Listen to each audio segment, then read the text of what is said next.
தீய சக்தி தீய சக்தின்னு சொல்ல சொல்ல அதுதான் நல்ல சக்தி நல்ல சக்தின்னு அவனுக்கு கேட்கும். இவன் வாயால தவளத்தன் வாயால் கெடும்ன்றாங்களா, அதான். எவனாவது ஒரு தீய சக்தியை 7 முறை யாராவது ஜெயிக்க வைக்க முடியுமா சொல்லுங்க? அப்ப 7 முறை ஜெயிக்க வச்ச மக்கள் எல்லாம் கோமாளி, இவன் ஒருத்தன் தான் இதை கண்டுபிடிச்சிருக்கானா? அதெல்லாம் தப்புங்க. அதாவது சீமான் ஒரு நியாயமா பேசுறான். 5 வருஷமா இருக்கேன், நான் இப்படி கத்துறேன், நீ யாரும் கவனிக்க மாட்டேங்கிறீங்கன்னு பேசுறதெல்லாம் நியாயம். இவன் பேசுறது அப்படி இல்லை. எனக்கு ஒரு சந்தர்ப்பம் கொடுங்கன்னு கேட்கறது வேற. ஒருத்தர் இருக்கிறவன தீய சக்தின்னு சொல்றது பொறாம. கண்டிப்பா வரும் வரும். ஒரு விதத்துல இன்னும் மக்களுக்கு என்ன நல்லது தெரியுமா? 2வது இடத்துல இந்த கிறுக்கன் தான் வருவான். எந்த கிறுக்கன்? விசில் அடிச்சா குஞ்சு தான் வருவான். அது எதுக்கு வர்றான்னு தெரியுமா? அடுத்த முறை வந்துடலான்னு நினைக்கிறான்.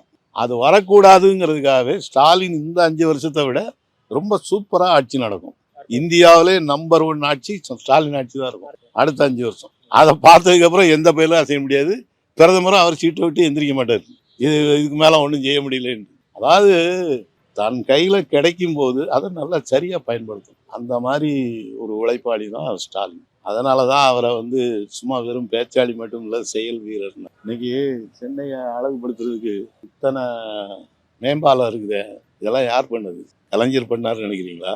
கலைஞர் ஆட்சி, இவர் மேயரா இருந்தாரு, இவர் தான் அதை செய்தாரு. இன்னைக்கு சென்னை அப்படி டாப்ல தலைநகரம்னு சொல்லக்கூடிய அளவுல கெத்தா நிக்கிறதுக்கு ஒரே காரணம் ஸ்டாலின் தான். என்னை பொறுத்தவரை 7 முறை திமுக ஜெயிச்சிருந்தாலும் அதுல அதிகமான உழைப்பு இருக்கிறது ஸ்டாலின் தான். இது மறுக்க முடியாதது. இதை கண்வழிச்சு பார்த்திருந்தும் குருடை மாதிரி பேசுறவங்கள நாம ஒன்றும் சொல்றதுக்கு இல்லை.